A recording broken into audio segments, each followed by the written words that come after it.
On today, Defence Secretary Gavin Williamson will be speaking in the Commons for the first time since he took up the job, and it looks like he's had a tricky first few weeks.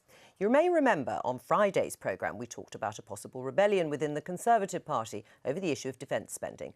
And at the weekend, The Times reported that Defence Minister Tobias Ellwood has spoken of his deep discomfort about the levels of cuts facing the Ministry of Defence.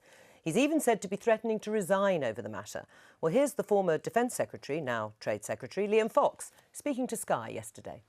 And there's a review going on at the present time. And I think back to my own time as Secretary of State for Defence when we had a similar review ongoing. And there's always a lot of tension, not just between the MOD and the Treasury, but also inside the MOD between the different parts of the armed forces. And naturally, there are concerns about the future shape of that. But this is an ongoing discussion. I'm afraid it's not unknown for some of these tensions to spill over into the public domain.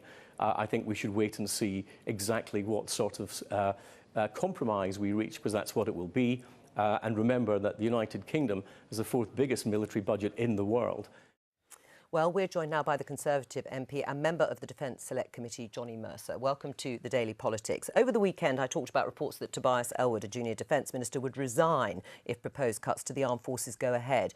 Have you spoken to him? I haven't spoken to Tobias, no. Look, he's a principled guy. That's a decision for him. He clearly sees what's going on in the Ministry of Defence. My role in this is it's not about me. It's about what we as a Conservative Party do on defence. We are the party of defence. We need to get it right. This is pretty critical time. Right, but you've written a letter, and how many other Tory MPs have signed that letter? About 30 MPs now who are prepared to hold the government's feet to the fire on defence. But look, it's not about a rebellion. It's not about individuals. This is about making sure that we arrive at the right answer when it comes to defence. We are pretty clear that when it comes to a lot of the stuff in the budget last week and some great stuff around artificial intelligence and 5G, when it comes to that stuff, you cut your cloth according to what you can afford. When it comes to defence, I'm afraid, you pay what is necessary to keep people safe. Right, but you are going to hold the government's feet to the fire. How far are you prepared to go to stop these proposed cuts? Well, it's interesting to see what happens. I mean, I don't think, a security review doesn't go to a vote, so we need to be pretty sort of clever in how we go about this. My initial position has been to make it very clear to the Prime Minister and to the Chancellor and to the MOD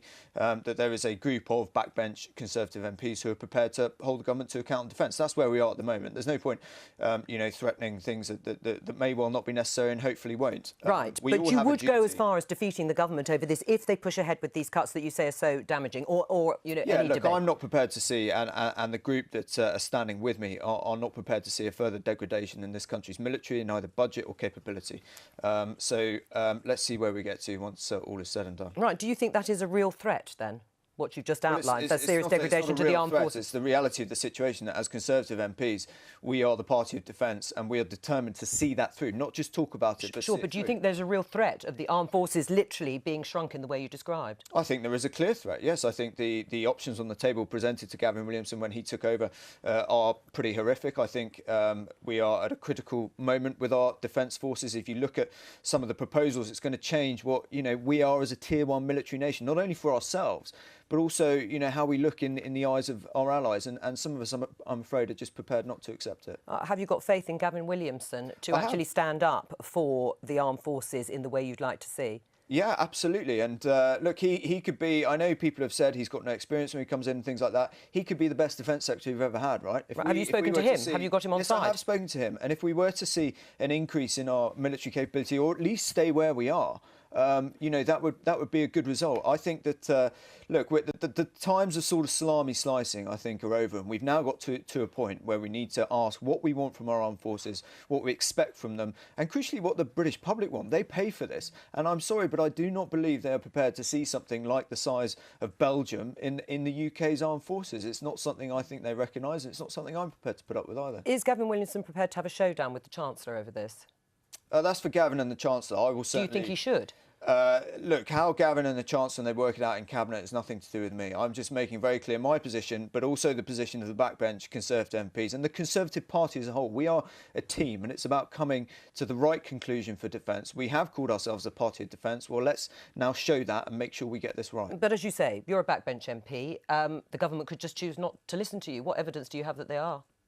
Well, I think everyone knows the government's got a fairly small majority, and there are some of us who are prepared to stand pretty resilient against it's a further reduction in our capability in spending on the military. So let's see where we end up. Paul, you've had some experience of extracting money and funds out of the Chancellor.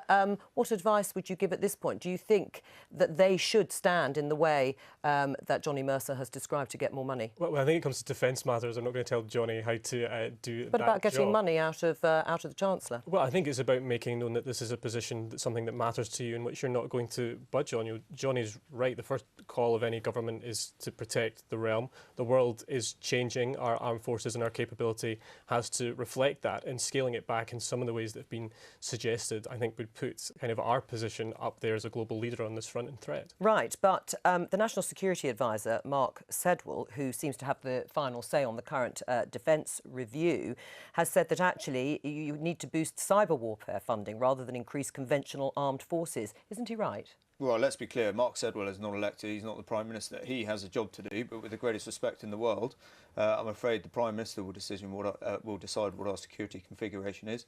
I accept his point, and he has an insight into that side of the security apparatus. I don't deny that, but these sorts of decisions, finally, I'm afraid, rest on the Prime Minister, and it will be her decision to make. Right, you will understand, obviously, the government, with, as you say, a minority government, a small majority with the DUP.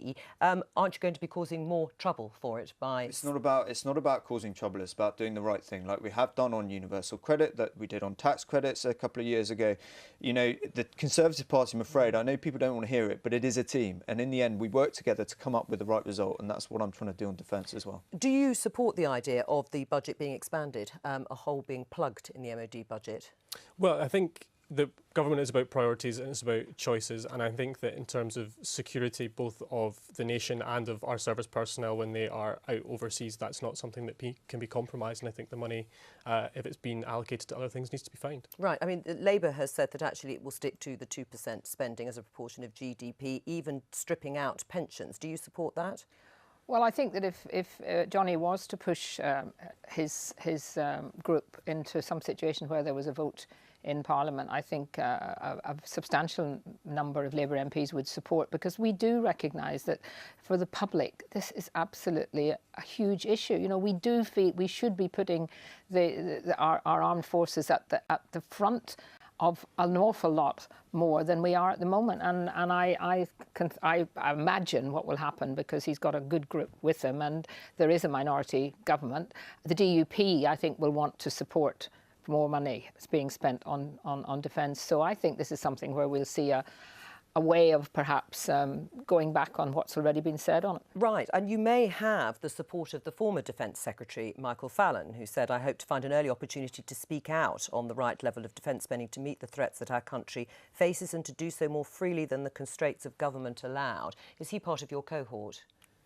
I haven't spoken to Michael Fallon about this, but I'm sure I will do in due course. He has an insight into this, and actually when he was at Defence, if you've seen over the last sort of 6-9 months, he was constantly saying we should be spending more on defence. So, look, I understand when you're a minister, your hands are sort of tied, but it'd be interesting to certainly get his insight. Right, so you haven't spoken to him yet, but you will do. When is the crunch moment for you on this? The review Well, I think is due in December. the review's coming back in. No, it's been pushed back now to new Secretary of State, so it's coming in February, and then we'll have a look at it and we'll see where we go from there. It's an ongoing issue. This isn't, about the sort of drama of rebellions or anything like that. It's trying to make sure we as a party do the right thing. All right, Johnny Mercer, thank you.